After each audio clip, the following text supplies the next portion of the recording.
Welcome to week 2, and we're going over chapter 2, Program Planning Models, an Approach to Intervention Design.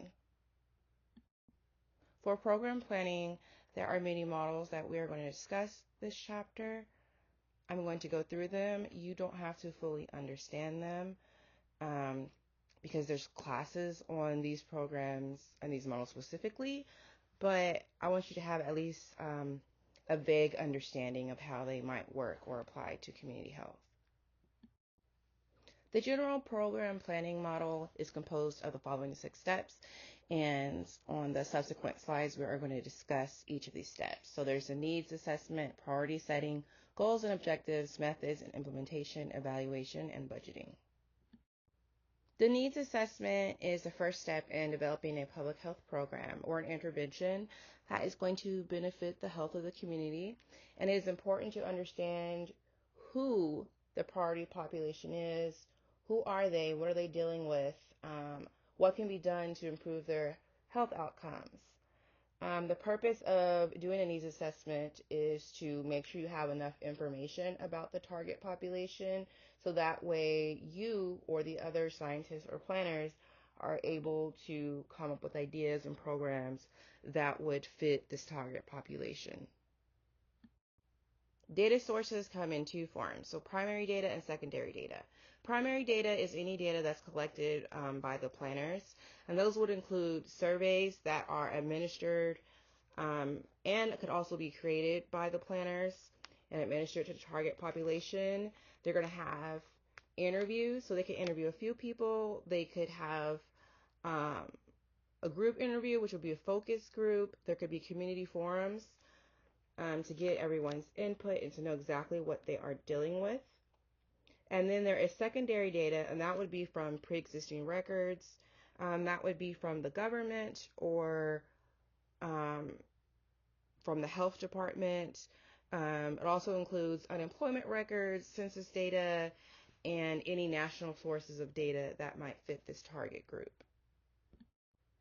Priority setting, that is a process of collecting the key issues on which the program will focus. So this program, as a reminder, is going to help the community with whatever health issue they're dealing with or help them improve their health issue. So it's often performed in a group setting, and that's called a nominal technique. And so during the nominal technique, key members of the planning group list and rank ideas and for the needs assessment. Those ideas are issues that have been identified, and then they have to discuss the importance or the lack of importance for each of those health issues, just to see which ones are most important for them to focus on, and they could think of new ideas. Another procedure is the basic priority rating process, and they call that the BPR method, and it deals with 4 components, A, B, C, and D.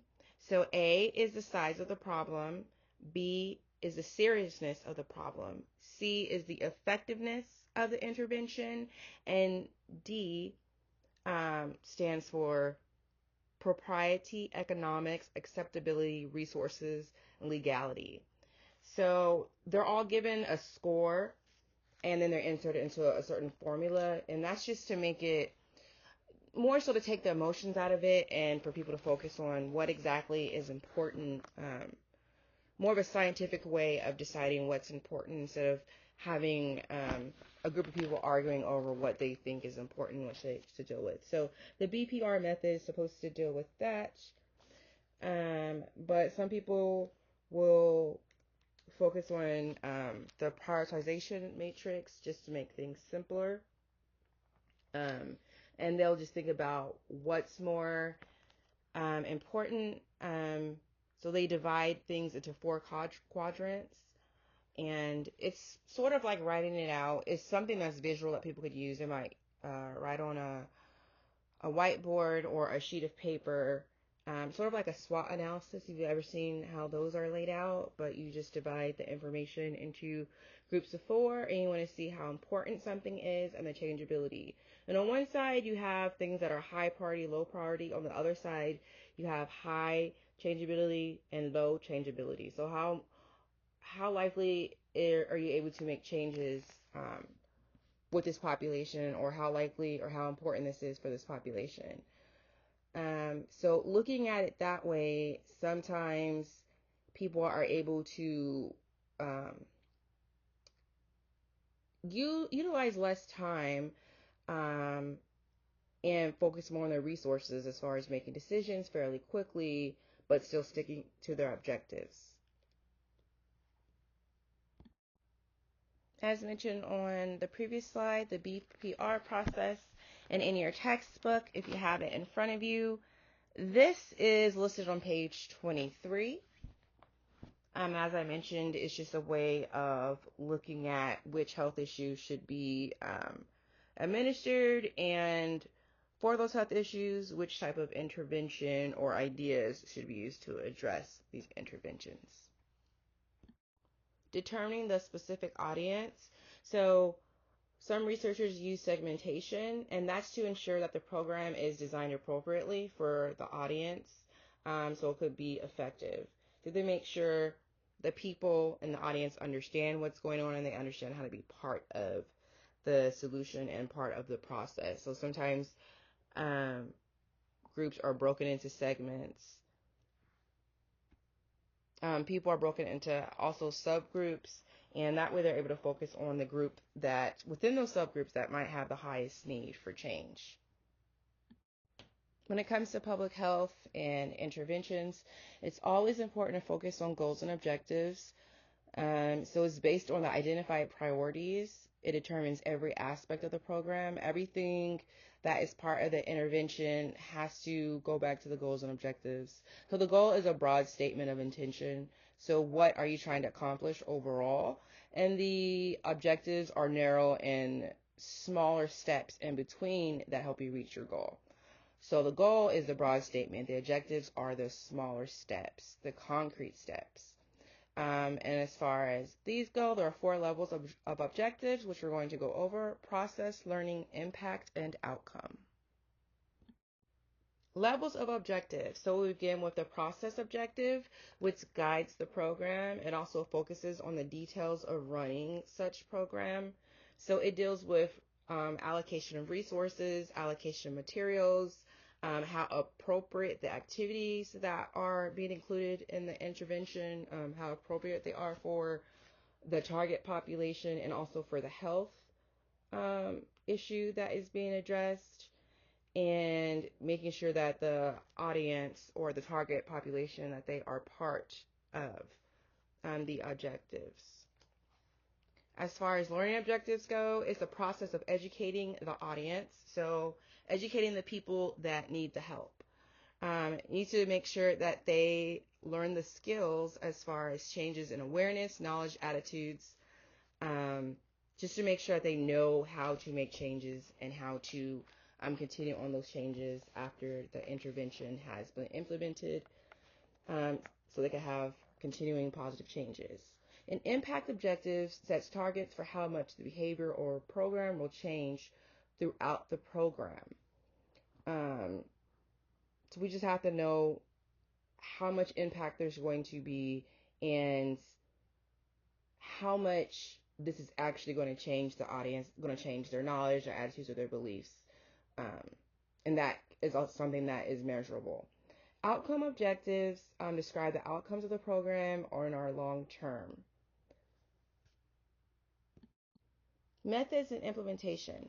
The CDC, concerning the goals and objectives, has basically taken interventions and divided them into 7 groups: health communication, health education, health policy/health enforcement, health engineering, health-related community service, community mobilization, and other. And then once an intervention is placed into one of those groups, if it's the criteria, then pilot testing must be done. And that's just taking a small portion of the population and exposing them to the intervention and seeing how much that helps or hinders the population, or if it doesn't really do much for them, then the planners or the researchers could go back and make adjustments to it before they implement the entire intervention to the entire population. Intervention implementation. So there's resource development, program management, and marketing. Resource development is the key to maximizing available funds. So you need to know how much money you have, how many materials are needed, or how much of it, and the other resources that are necessary to deal with the program, to implement it, and to facilitate the program. It's also important to identify individuals or materials that can be used for the implementation of this program, because some of those might already be readily available within the community.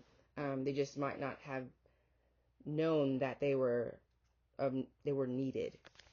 And so moving on to program management, that involves humans. So whatever manages humans, whatever they might be dealing with, or we can look at it as task management. So making people efficient, tracking what they do and completing, and also the completion of what they do, tracking their health,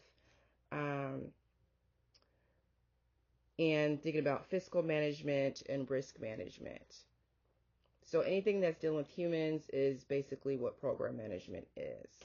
Making sure it's safe, making sure they're protected. Marketing involves generating awareness of the program. So how can you get more people involved? How can you make more people aware of the health issue? How can you make more people aware that there will be interventions or programs there to help the community, to help people deal with this health issue? And what can they do to get involved? How they can get involved? What the program is for? And what the goals are and what the objectives are. So that's important for this to go on throughout the program. And also it's going to increase the likelihood of people from the community actually being part of this once they know it's working and once they hear about it. So that can be utilized through mass media, social media. There are just various ways to get messages out there. Health communication strategies are very, very important. They serve as the catalyst for getting the information out there to the audiences. About health. It includes verbal and written information. It could include charts. It could include mass media. And also it could reach many people at once just by any single form of communication. And it also has the goals of increasing awareness, knowledge, attitudes, and skills among the audience or the target population that needs to deal with the health issue. Types of strategies. So health education strategy, those are formally organized educational workshops, classes, lectures, basically ways of getting information out to people who could help with the issue. It deals with health communication, components such as print materials, pamphlets, and worksheets, or even verbal lectures. It could be online lectures or online forums for people to watch on their own time. It's just a hands-off way of getting people involved, so people can do it on their own time and also in the comfort of their own home or with their friends or even in a group if they wanted to. So health policy / enforcement strategies are important. They deal with certain health behaviors, and for those you can think of laws, policies, rules, regulations, and executive orders. So these could be controversial and difficult. People don't like to be controlled, or they might say the government is too involved in a certain health issue or a situation. So we can think of COVID-19, the mandate of wearing masks, or the mandate of people having to stay inside unless they were an essential worker. So that would go under health policy / enforcement strategies. Environmental change strategies. So those are anything that's outside of the individual but can also improve their health. So that could be implementing sidewalks in neighborhoods where people don't have sidewalks, since it'll encourage more people to walk, more people will feel safer.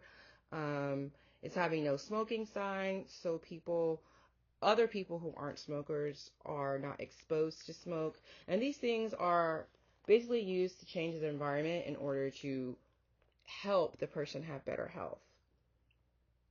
Health-related community service strategies. So those could be services, tests, or treatments aimed at improving health. So these could be something that's employed in public areas visited by members of the priority population. I know in Louisville, Kentucky, the Club Play for the LGBTQ plus community, they have resources near the club where people could get tested for HIV or other STIs. They can get access to condoms just because they know it's an area that community frequents. And so it's a good way of having positive health interventions available for that certain population. As far as community mobilization strategies, these are things that help build capacity, so help build strength, help build more people being involved, help build knowledge, attitudes, and beliefs with community members, groups, or organizations to plan, carry out, and evaluate activities on a participatory and sustained basis to improve their health. So basically getting people involved, building up, getting more people involved, and then also helping them maintain their health in a positive way. So that's going to take trust, rapport, support, having the community work directly with scientists and doctors and health practitioners, and just building trust and having the people with PhDs or scientists respect the community that they're going to, that they're trying to help and that they're gaining research and information off of. So that way both sides benefit and then everyone will benefit overall. So making sure the local members are part of the power, are part of making change. Other strategies. So that would be using incentives and disincentives, social activities, and behavioral modification. So you can use incentives. It could be certain people could go outside more if they wore a mask. Like you could attend certain events to a certain amount of people if the person wore a mask. Or you can go into a store if people were wearing a mask. Some places will pay people to get certain tests or to be part of focus groups. It could be $25, could be $50. It just depends. So those could be incentives. Or disincentives were for people who didn't wear masks, telling them that they had to be inside or couldn't go to certain places. Or even people who, we've all seen examples of people who were on planes and they didn't want to wear their mask, so they were taken off of a plane. So that would be a disincentive in order to change someone's behavior. And then also, I already mentioned social activities was all part of COVID and getting people to comply to the laws that were put into place. Evaluation, the process of assessing the quality and effectiveness of a program. If a program isn't working, it's important to know during every step of the process so that way it can be amended, so that way it ends up being beneficial even if it wasn't completely at the forefront.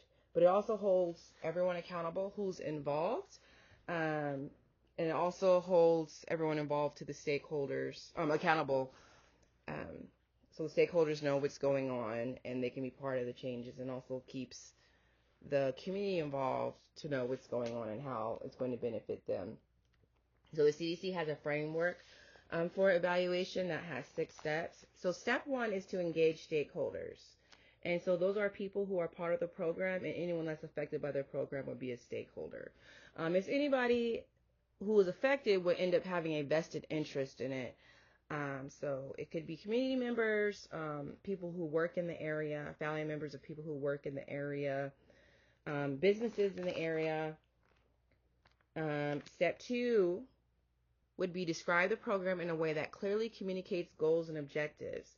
So it has to be in a way that the community is going to understand it, and it also has to be tailored toward that community. And it's very, very important for it to be detailed, for the information to be readily available, to know what's needed for the program, what's expected, what is part of the program, what resources are available, where they are in the development of the program, and then having a logic model. Step 3 is focus, evaluation, design.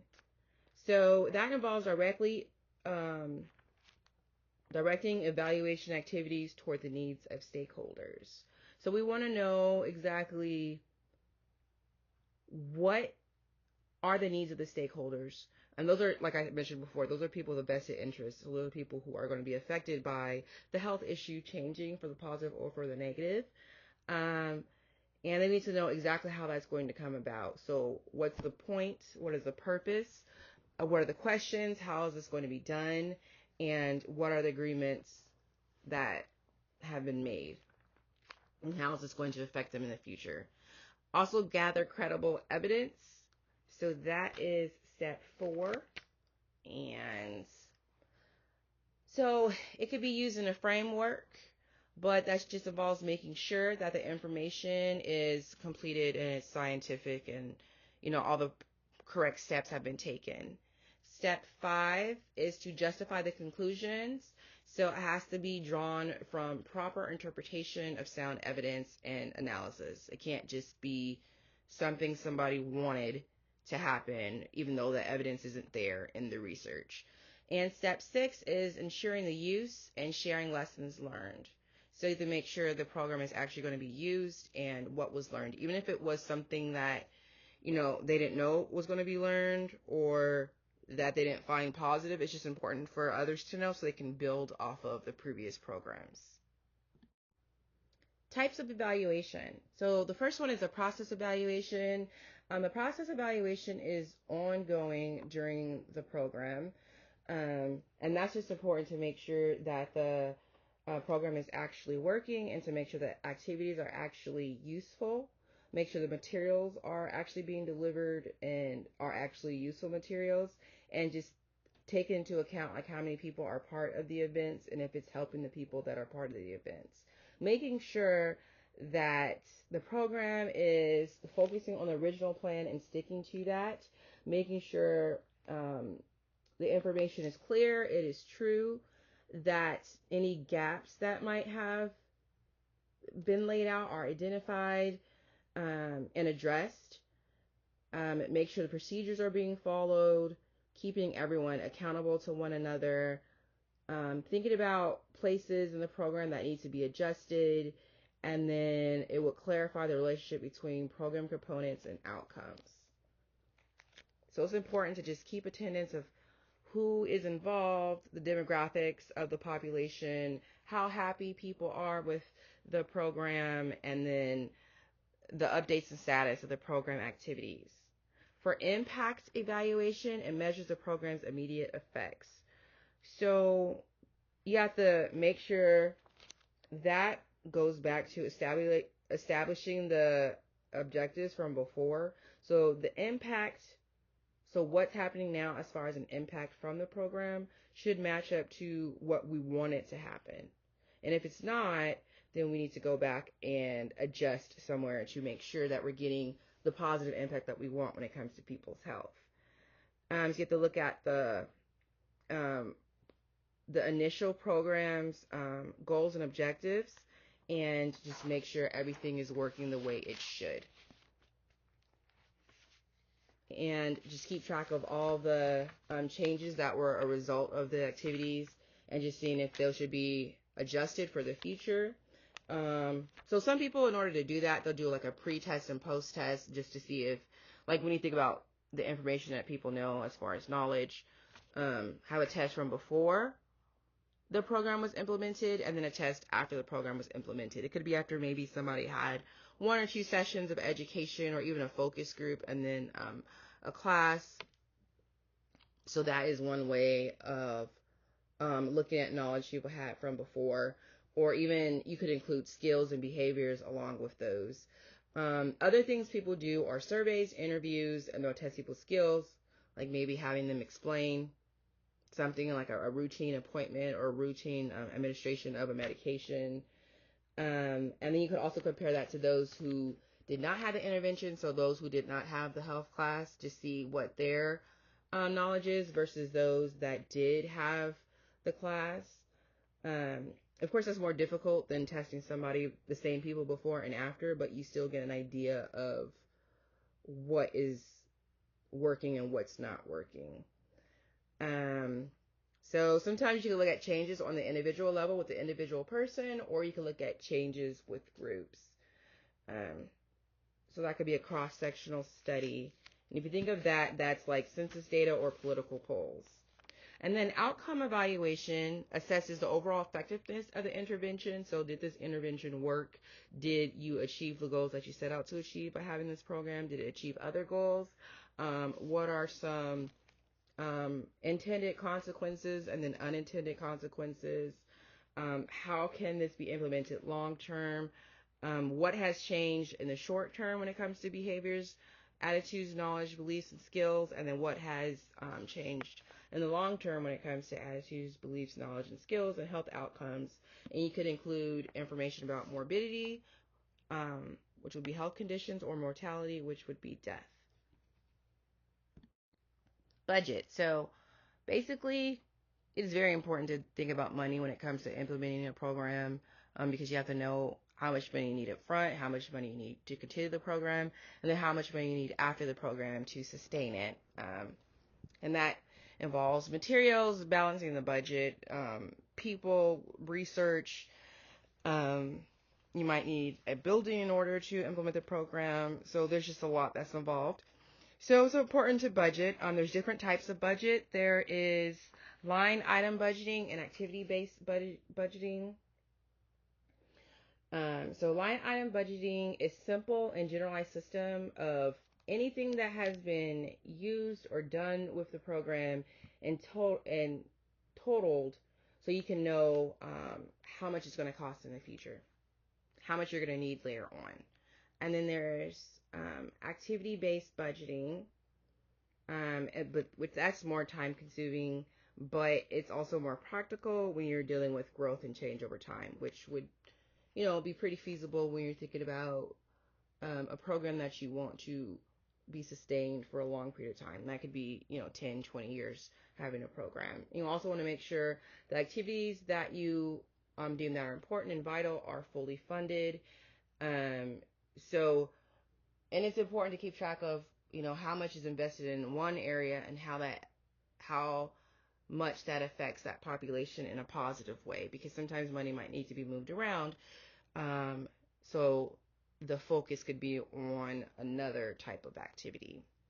So cost objectives are determined using historical accounting data. So you have to think about what other programs have been around, what other programs are similar to this, and how much did they use with their money. But that's not always available because this might be a new program, so you got to find something that is similar so that we have like a ballpark or an estimation of an idea of how much things are going to cost, so you can anticipate future costs. Because you're going to have to usually write for a grant or ask for money from the government or from a foundation in order to do a lot of this research and implement community health programs.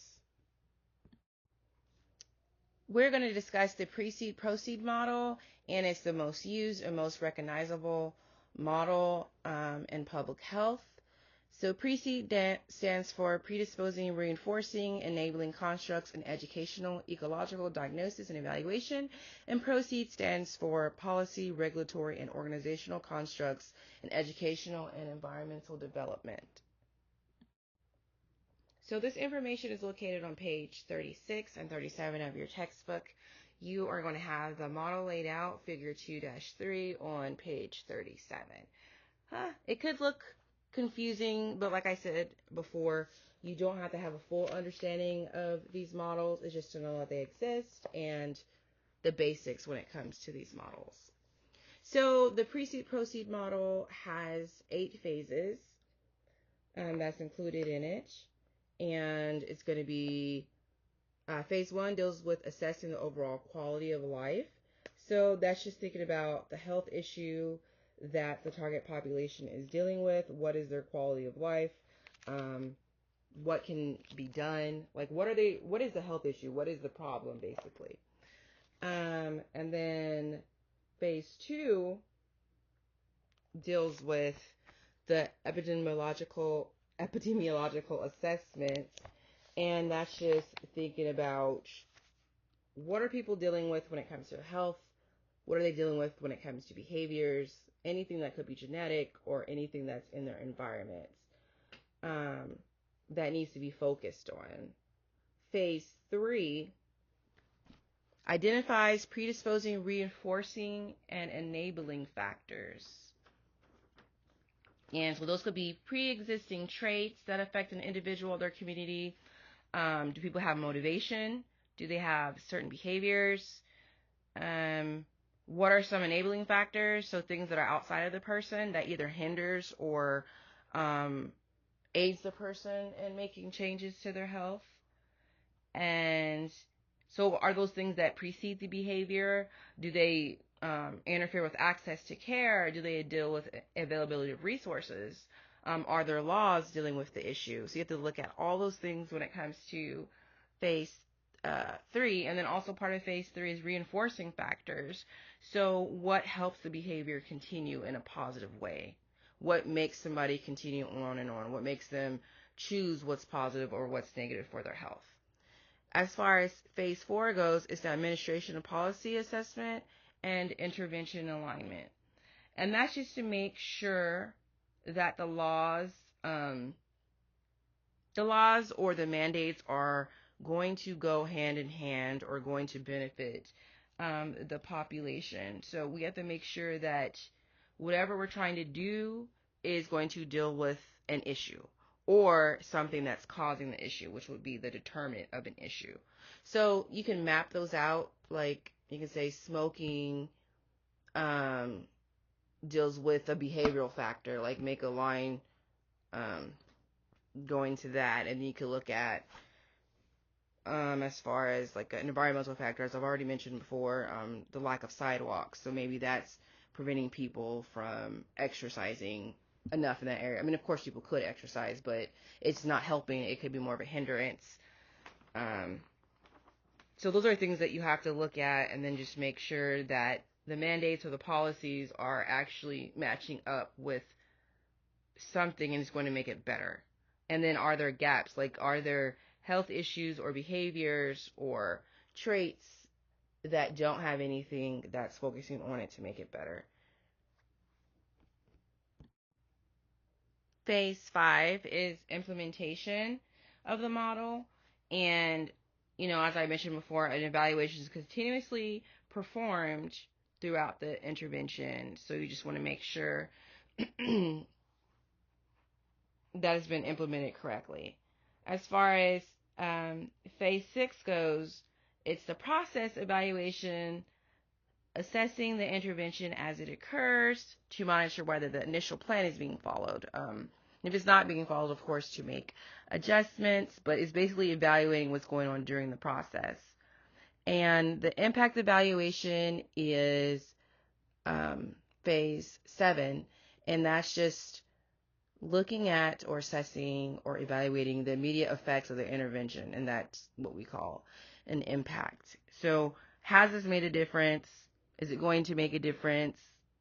And how has it made a difference? So those things would be measurable. Phase 8 would be the outcome evaluation, and that is the effect of the intervention on the ultimate issue identified. And the ultimate issue that was identified was in phase 1. So what are the health issues that we want to deal with? And did this whole process actually get to the root of these issues, or did it not? And if we didn't, then it's like we have to keep doing it again and again and again. Just continuously, just to make sure it's a well-oiled machine. The PATCH model is a planned approach to community health developed by the CDC, and it's largely based on the PRECEDE model to help state and local health departments improve the health of the populations around them. So there are 5 phases included in the PATCH model, and initially going to mobilize the community, and that's just getting them involved, getting them interested, getting support from the target community, and making sure you know who the community is, so you have a demographic profile, so you can understand them and build partnerships. Then there's collecting and organizing data. So that could be from groups that are analyzing data, dealing with the health of the community, and that would be the overall health of the community and their health behaviors and their health knowledge. So you have to, you could deal with pre-existing data, which could be from the health department or the national government. You could give out surveys, do interviews, and you could gather quantitative and qualitative data. So that way there is more meaning put to the numbers versus just having numbers. And then we have choosing health priorities, which is phase 3. And the community is able to rank what they believe is more essential at the time to deal with versus others. So they need to decide what's going to be addressed and what's not going to be addressed. It is very important to have communities' input since they're the ones being affected. And they know more about their health and their decisions and what they're dealing with versus scientists and doctors and everyone that comes in. Phase 4 is developing an intervention plan. So make sure that the plan is fully understood, fully thought out, and it should be based on the information that was collected in the first 3 phases. So the community is part of the development and implementation of these ideas. And so it could be policies that are already there. It could be new policies that need to be implemented. There needs to be a timeline thought out, and then just methods and procedures thought out for data collection, how to get the information out there, and then how to evaluate. And then once that happens, once the plan is done, then the intervention could be placed. So it could be set out. You could just start the program. And then phase 5 is evaluating patch. So it's important, of course, with any intervention to assess and make sure that it's working. And if it's not working, think of how changes could be made in the future or made along the way in order to have positive health results. The APEX PH model is the Assessment Protocol for Excellence in Public Health that was released in 1991. Also, once again, it's to help local health departments help improve the health of their target communities and the communities around them. It's designed to be voluntary. So the APEX PH model has 3 processes. The organizational capacity assessment deals with what's going on internally with the organization. So they are basically analyzing their own strengths and weaknesses, doing their own SWOT analysis as far as resources and identifying problems in order to help develop an action plan for the next steps and to basically improve their overall program and how they're running. The community process is for data collection, and it's both health data and community opinion data. So like I mentioned before, it's important to know what the community thinks of the issues and what do they also know. So you could go from pre-existing databases, as mentioned before, interviews, focus groups, and then also make sure you understand what people think of the health issue and what do they think of the problems that people are dealing with in their community and what do they think the solutions are. And then the third step is completing the cycle, and that's when they look at the research and the data, and they use that to develop policies and interventions to improve the health and then deal with the next steps. The MAP model stands for Mobilizing Action Through Planning and Partnerships, and that was a tool that was published in 2001, and it was designed to provide communities with a framework for improving health. And there's many critical principles as listed: strategic planning, systems thinking, shared vision, utilizing data, partnerships, dialogue, and success. The phases of the MAP model. MAP consists of 6 phases, and the first phase deals with organization and developing partnerships. So it is important to outline and plan the process, think about who's involved, think about how to get the people involved, and to think about what people want to gain out of the process. It would be people from various organizations, people from the community, people from public health services. These groups will form subcommittees and think about what they want to gain overall and how they can gain these things overall. What resources will they need? What resources can they provide? What do they have access to now, and what do they need access to? The second phase is visioning. So this group needs to have the same vision They need to brainstorm and think of a vision statement and values. So the values of the community needs to coincide with the values of the researchers and the scientists and the health practitioners that are part of the program. So they have to have a statement that is explicit, have key leadership. So they could have small groups of people meet and discuss this. It could be an open forum of about 100 people to discuss this. And it's important to have it be facilitator led so that way everyone's not talking over one another. But they need to have a shared vision. And step 3 has the key assessments. So there are 4 key assessments that are very important to MAP and that make it unique. It's considered the strength and feature of MAP. It's basically what makes MAP stand out from other interventions or other models. So the first assessment is the CTSA. That's Community Themes and Stress Assessment. It's a qualitative appraisal of the community's opinions on what's important. The second one is LPHSA, and that is a local public health system assessment, and it deals with the community and what they contribute to the public health services or the public health system. The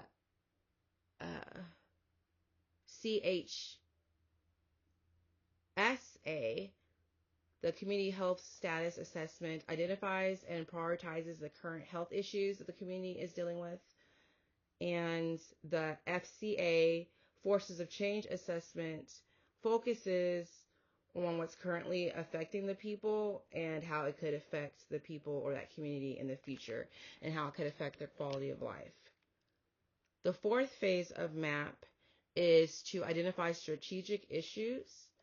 So what issues need to be addressed and how can we strategically deal with these issues?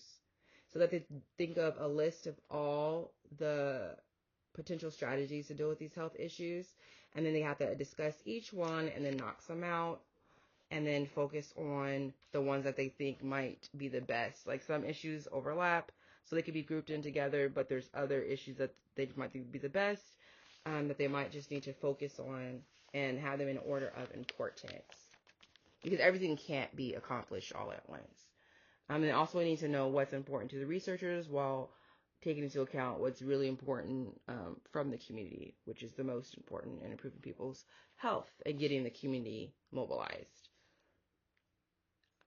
The next part is the development of goal statements and strategies. And those could be broad, but they need to know which goals they want to achieve and then how they're going to develop those. So what do we want to achieve? How do we want to achieve it? And then the next step is the action cycle. That's the 6th phase.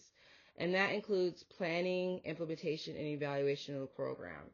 So you need to have a plan for each health issue and each program that's going to deal with that health issue. What are the steps that are involved in that? Put the plan into action and then just make sure that it's successful in how it's currently been set up. And if not, then it needs to be adjusted. The CD Synergy model was a health communication model grounded in social marketing. It had been successful for designing, implementing, and evaluating health communications programs. It also contains 6 phases, and it was an interactive CD-ROM and web-based tool. There are 6 phases of the CD Synergy model. The first phase describes the problem, so there has to be a problem statement. You have to know what the health issues are. It could be brief or it could be very, very explicit and specific. But you have to know exactly what the problem is so you know what you're dealing with. The second phase is analyzing the problem. So you have to think about direct and indirect causes of the problems, prioritize which problems should be dealt with first, and think of how the interventions can address these problems and if there are sub-problems. And after considering which interventions would help for each problem, then think of the resources that can be obtained from partnerships. During phase 3, that's where intervention planning and development takes place.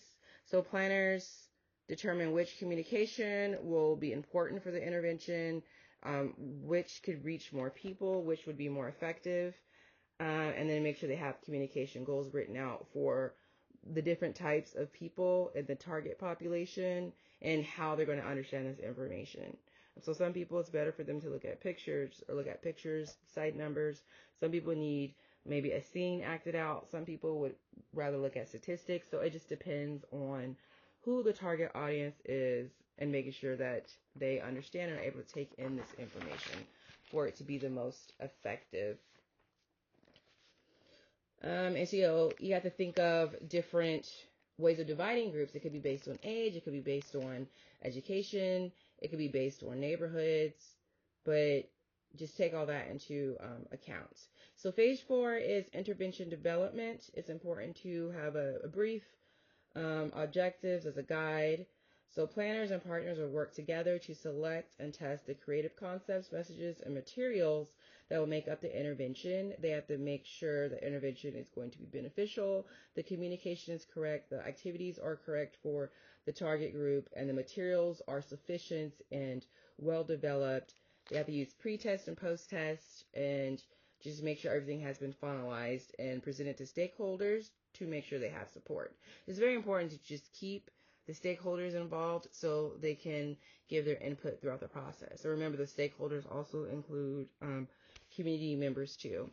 So phase 5 of the CD Synergy model is to write a detailed description of the program and write intervention standards for each component of the intervention. So what is the description and what are the standards? Like, what do we plan to do? How well do we plan to do it? How are we going to evaluate this? What are the sources? What are the methods of data collection? What's most beneficial for the intervention that we dealt with? And how do we plan to analyze this data? How do we plan to report it to the stakeholders and everyone who wants to benefit from this? What are we going to do internally and externally with communication to make sure everyone is understanding and everyone knows how each working part is moving? Then during the 6th phase of the CD Synergy model, the plan is actually put into place. So the plan is implemented, and that deals with intervention and evaluation. It's important to get feedback from the stakeholders, which also include the people who are, investing money, from the researchers, from the community members. It's just very important to make sure what was sought out to be fixed in the first place is actually working, and the evaluation will look at that. So the CD Synergy includes extensive research and interaction, and so that's what makes it stand out from other portions of different models in public health.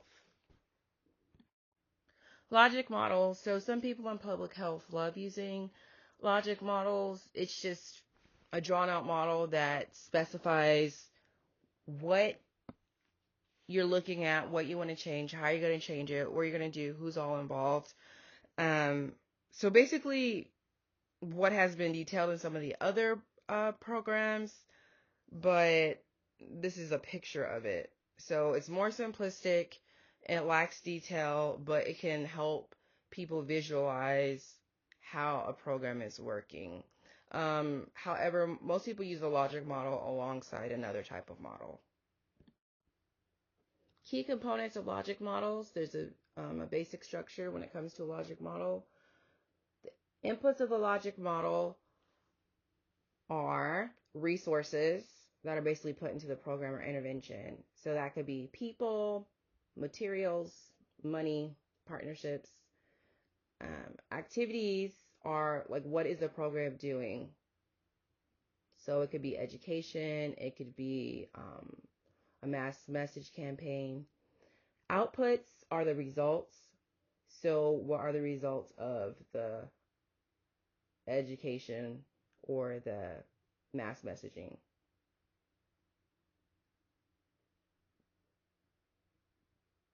So what are the intended results of the program? So you can think of those in short term, intermediate, and long term. So short term are immediate from the program. And that usually deals with knowledge, attitudes, and skills. Intermediate takes longer to change and includes behavior or policies. And long term deals with things that could be achieved over the years, and that could go alongside the overall goals of the program.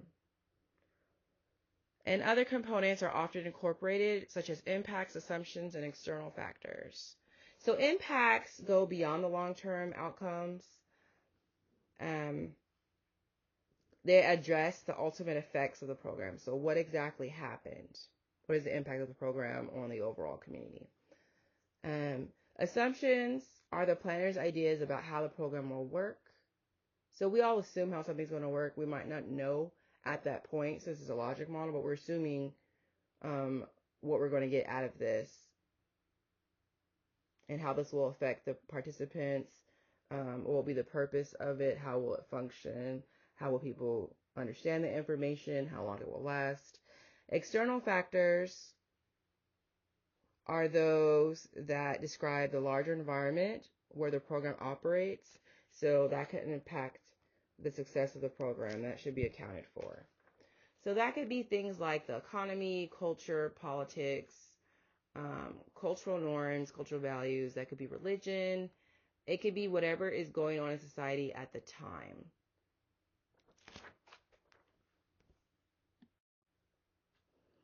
So it's very important for logic models to have if-then statements. So if you talk to students about not drinking and driving, then they're less likely to drink and drive. So if you do this action, then this will happen. Hopefully it's something positive, but you are kind of thinking, if I do this, then this will happen. If I do that, then that will happen. The if I coulda, woulda, shoulda, if you remember that from back in the day, but you're actually using that in a scientific way to just think of the outcomes that could happen, and that would be the then statements.